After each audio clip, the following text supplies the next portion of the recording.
মাধ্যমিক 2025-এর ইতিহাস পরীক্ষাতে তোমরা এরকমই একটি প্রশ্নপত্র পাবে।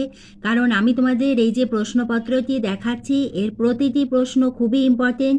এখান থেকে তোমরা অনেক প্রশ্ন কমন পেয়ে যাবে। এই প্রশ্নগুলি তোমরা অতি অবশ্যই রেডি করে যেও। প্রথমে তোমাদের মোট 20টি এমসিকিউ থাকবে।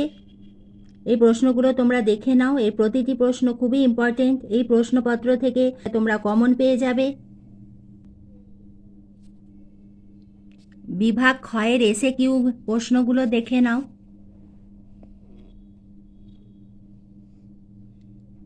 এই ধরনের প্রশ্নপত্রই তোমাদের হবে এবং এখান থেকে অনেক প্রশ্নই তোমরা কিন্তু কমন পাবে। অতি অবশ্যই এই প্রশ্নগুলি তোমরা রেডি করে নাও।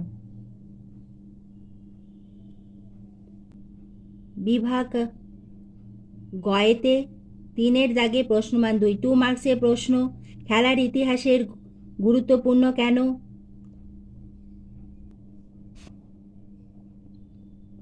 ডেভিড হেয়ার স্মরণীয় কেন? প্রত্যেকটা প্রশ্ন ভীষণ ইম্পর্টেন্ট।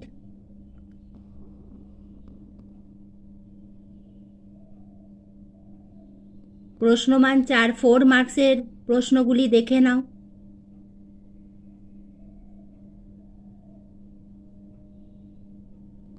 এরপরে দেখে নাও বিভাগ উয়াতে প্রশ্নমান 8 মার্কসের প্রশ্ন।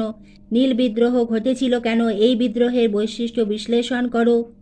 19 শতকে জাতীয়তাবাদের বিকাশে ভারত সবার উদ্দেশ্য ও অবদান আলোচনা করো। সশস্ত্র বিপ্লবী আন্দোলনে ছাত্রদের অংশগ্রহণ সম্পর্কে যা জানো লেখো। এই প্রশ্নপত্র তোমরা খুব ভালোভাবে রেডি করে যাও। এখান থেকে তোমরা অনেক প্রশ্ন কমন পাবে।